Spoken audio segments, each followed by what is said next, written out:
Brought to you by GTA. We start with you.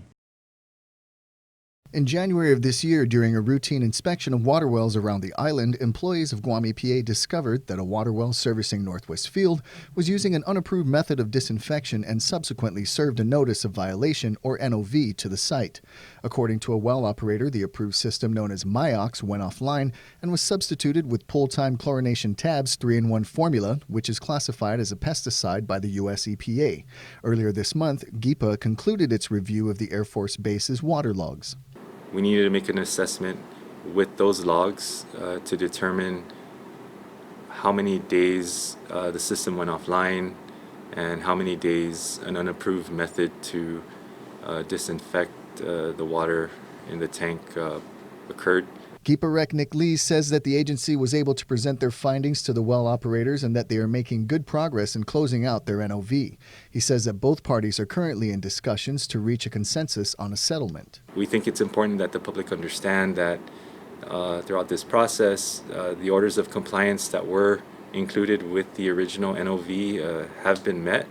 Now it's just a matter of satisfying the administrative penalty order. In the case of this notice of violation, a statutory maximum of $1,700 per day per violation can be imposed.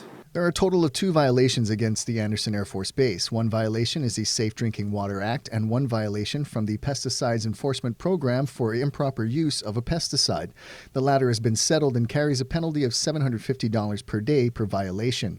EPA considers the pull tablets a pesticide. According to Lee, base officials last week requested for a continuance on the matter and that his agency has obliged. This is part of the due process with anybody who receives a notice of violation. I think it's important to note that getting into compliance is always going to be priority, and depending on the type of notice of violation that a respondent receives, we look at other things like abatement or remedial efforts in the case of anything being contaminated or any type of environmental cleanup that needs to take place. To get into compliance, the well operators not only had to implement an approved disinfection method.